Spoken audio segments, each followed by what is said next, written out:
And it's yet another dark map here, Barbarian Valley, Tournament Edition, I believe. And yeah, is it just me or is this dark still? I don't know. Anyway, it doesn't really matter. This is the new Mutator, just in case you didn't already know that. Most of you probably do by now, at least, anyway.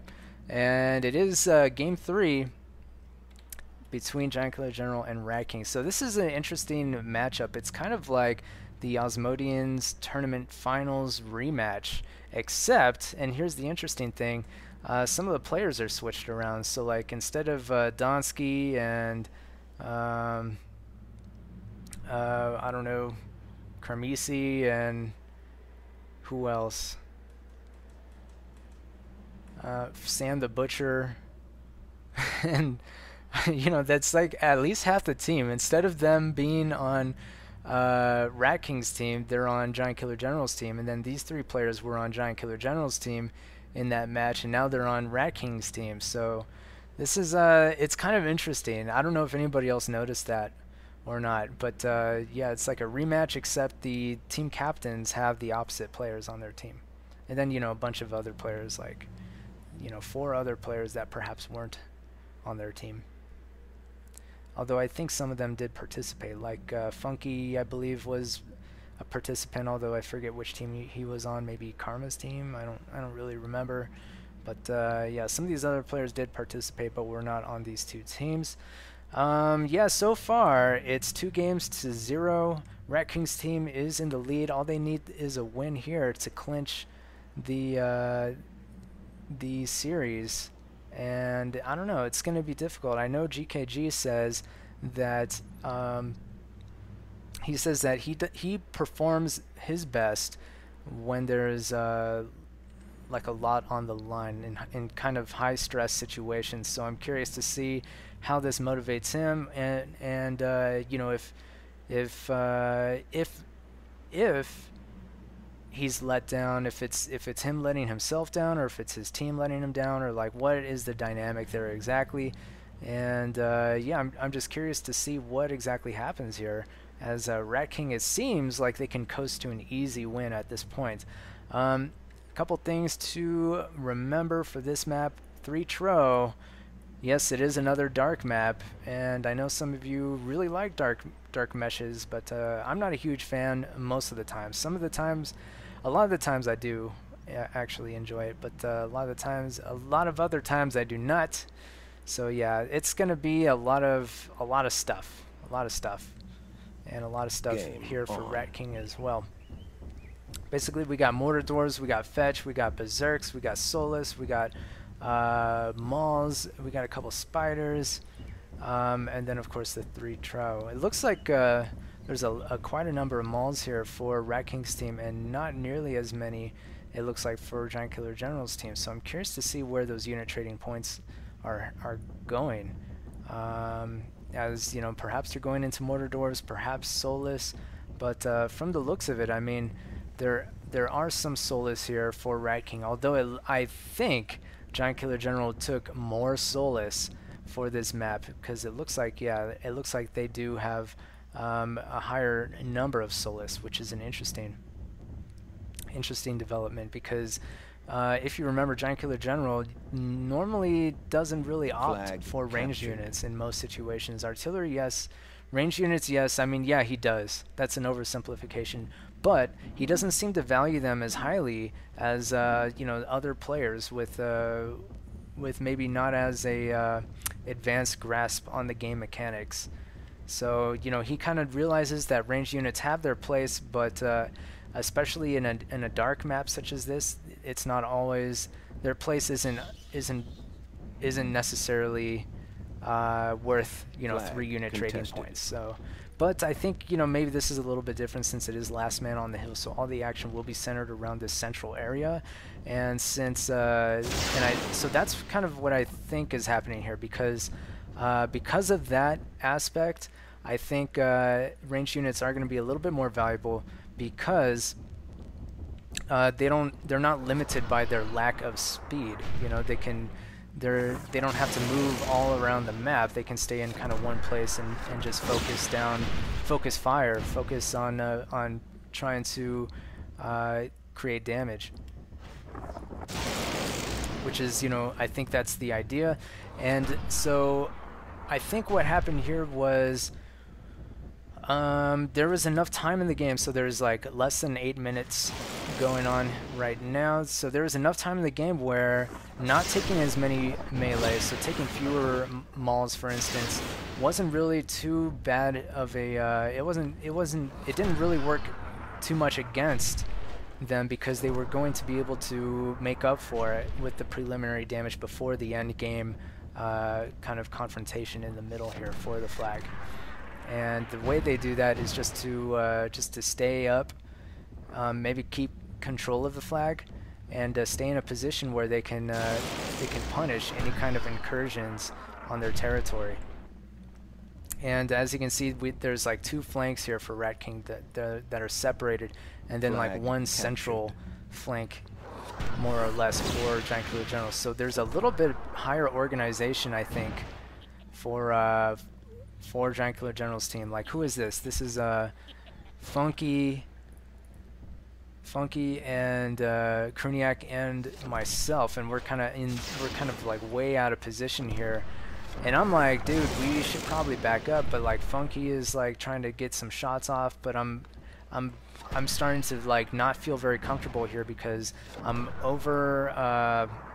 outnumbered here by these Soulless, and then there's these Fetch behind them, and then there's more Soulless in a position to keep putting on the hurt. So I'm like, dude, we should probably back up, but I keep noticing that these guys keep moving forward, so I'm like, okay, well, I gotta cover them. And that kind of pulls us out of this battle. So we can see here that Funky's probably going to lose a unit pretty soon, possibly, and you know, we're already down like a few percentage points, not a whole lot. There he goes, dies to a Soulless. And I'm like, all right, come on, can we get out of here yet? And you know, he keeps moving in with that Mortar Dwarf, and I'm like, all right, well, I gotta keep trying to cover him. But I'm not able to hit anything, I can't do any damage, and I really should be like over here somewhere. You know, we should be linked up, or I should maybe be moving across and maybe focusing down on the Tro and Fetch in this location, and allowing these units to try to play catch up, and allowing Funky to do a rear guard and keep them at bay. So yeah, I didn't do a whole lot this game just because of my lack of situational awareness. It's really easy to see in this kind of scenario where I'm able to zoom out a little bit further. And yeah, I saw that Kruniak was gonna get hit there, and I don't know why he didn't. I don't know why he didn't see that coming. He did end up losing a Fetch or 2 from that and taking a mortar shot there. Adrenaline is kind of dancing around with his dudes, but all of a sudden, yeah, it's like 93, 86%. It could be a lot worse than it is. It could be a lot worse. It's 93, so we're down 10% at this point, which is significant, but it's not game losing necessarily. Like, we could bounce back, but it's not very likely. And like, these guys should be moving this way. I'm not sure why I'm not doing that. And these units here, these Fetch are moving in. Donsky's going to be able to put on a little bit of hurt there, as there's not a whole lot here. There's only these 2 Fetch, and looks like these Fetch are going to get kicked, yeah, so that's going to put us down even more. And Adrenaline's just sitting there. And so what I think happened was, I think Adrenaline got disconnected. He had some connectivity issues. I believe it was because of some kind of like power outage or something like that on his part. Anyway, that's the story he tendered later on.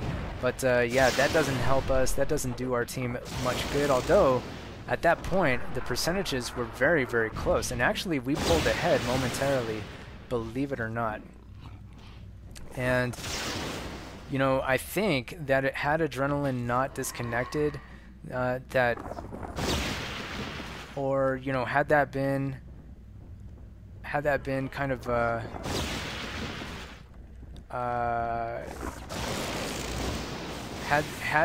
had we been able to kind of regain composure after having closed the gap like that, we possibly could have stood a chance in this game. But as it is, it looks like it's slipping away little by little, or a lot by a lot at this point, as yeah, we are getting cleaned up There's very few units remaining, and this Tro is just going to move in and basically take out Rat King's units here and everyone else's units, as there's hardly anything left. What's left of this flank is barely anything at all, and there's just too much to deal with at this point. It's not going to work out for us. And that's pretty much that. That's kind of the net death knell, as there's 1% remaining, and it's basically these guys here like Funky running around. He's basically gonna. So yeah, Kruniak's like, I was wondering why he was sitting there for so long. He crashed, and yeah, as you can see, he's no longer on our team. So Adrenaline ended up dropping, so we won't know his damage, I'm guessing, from the looks of it. But yeah, that was really interesting, because right at the moment that he was pretty much taken out of the game, Rat King's team actually ascended into the lead by about 1 percentage point or so. So that was a really interesting development. But Giant Killer General's team is going to take this game and basically stave off defeat for at least one more game. So Rat King's lead is reduced to 1, as it is 2 games to 1 at this point. And looking at damage, it looks like Giant Killer General did pretty well.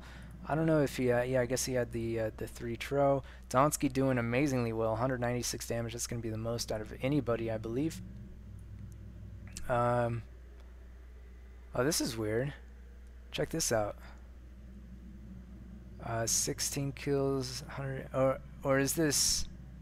Oh, okay. This is, yeah. So this is 2 games combined. Oh, that's weird. Okay, I didn't know I could do that. All right, interesting. But yeah, so 196 damage with his fetch, I believe, 13 kills. Mercurdon also did pretty well, 100 damage, 12 kills. I would say that Giant Killer General's team did pretty well. All in all, I mean, Sam the Butcher, Father Xmas, they didn't do so hot. But then again, you know, what kind of units did they have? That's another thing to keep in mind when you think about things such as ratios. Like, were they put in a position where they could perform? Like, what kind of units did they have? Or were they kind of put in a more defensive position where they're going to be in a more supportive kind of role, or a more sacrificial role, as the case may be? So looking at our team, it looks like Kruniak actually did pretty well for our team with 156 damage and 15 kills. However, he was kind of decimated in the end there. Adrenaline, I think, probably would have done well also had he survived to see the end of this game. But I don't think those numbers, we're going to be able to compare with these numbers put up here by these 3 players. But yeah, Milkman also doing pretty okay, as well as Kermisi. But that's to be expected, I believe, or I would think. So yeah, that's going to be it for game number 3. Game number 4 is going to be next. And I hope you enjoyed these videos. And I guess we'll see you in the next game. Game over.